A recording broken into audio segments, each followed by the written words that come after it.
but the contraction between now and then could still be stark. And China's whole economic strategy, meanwhile, is shifting. Let's bring in Derek Scissors, American Enterprise Institute's Asia economist. It's great to see you again, Derek. Welcome. Thank you. So why do you say, first of all, it could get worse before it gets better for China? Well, it's in the process of getting worse now. COVID, zero COVID was a problem, and COVID is actually a bigger problem, which is why China had zero COVID for a long time. People are saying, hey, I think COVID is going to peak in Beijing and Shanghai in early January, but Beijing and Shanghai are not China.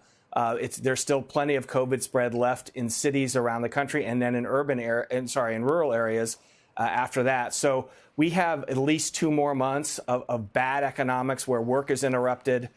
The retail you're talking about in China, doesn't work because people don't want to go to stores. Then we should see a very sharp recovery, but it's several months away countrywide. Wow. So a lot of people might be getting ahead of themselves then if they're thinking, hey, or maybe not. If you say, well, the stocks are pricing in what's going to happen in 3 months' time, maybe they're fine to be rallying now on this. What do you say? Well, it depends on what you think the base is here. If you just want to rally, okay, there's going to be improvement in everybody's prospects roughly in March. It's going to last for about a year.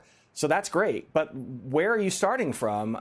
You guys just talked about a 5.5% target for 2022. They'll be lucky if it's 2.5%. Wow. The first quarter next year is going to be bad, whatever China reports, even though it'll be getting better by the end. So there's if you think you're climbing out of a 2-foot hole, then great. That's one way to play stocks. But if you're climbing out of a 10-foot hole, maybe that improvement doesn't really help you until well into 2023. Very interesting. And what's the larger shift that you think is at play here? Well, I think we've had a number of blows to China as a manufacturing and export powerhouse. I mean, they're the premier manufacturer and the premier exporter in the world. So they've built up a lot of credibility and a lot of advantages. One of the blows is all the way back to 2019. Xi Jinping gets mad at his own private sector. Then we have zero COVID. Now we have the Chinese healthcare system creaking.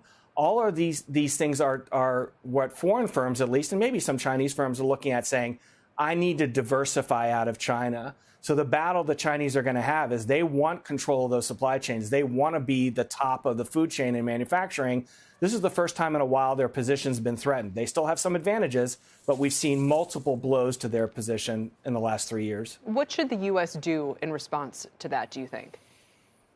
Well, I think there's an opportunity here for the kind of diversification out of China that we want economically, politically, militarily.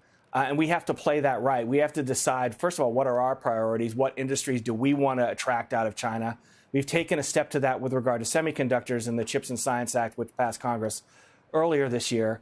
We have to decide where are our other priorities. Is it rare earths? Is it batteries? Is it pharmaceuticals, which is where I would put the priority? And then the next step is we have to decide, do we want this stuff to come back here?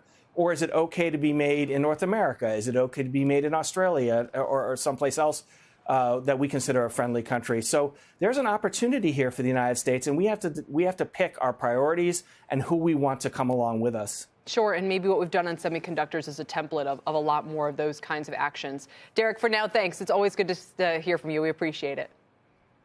Good to see you. Derek Scissors with AEI.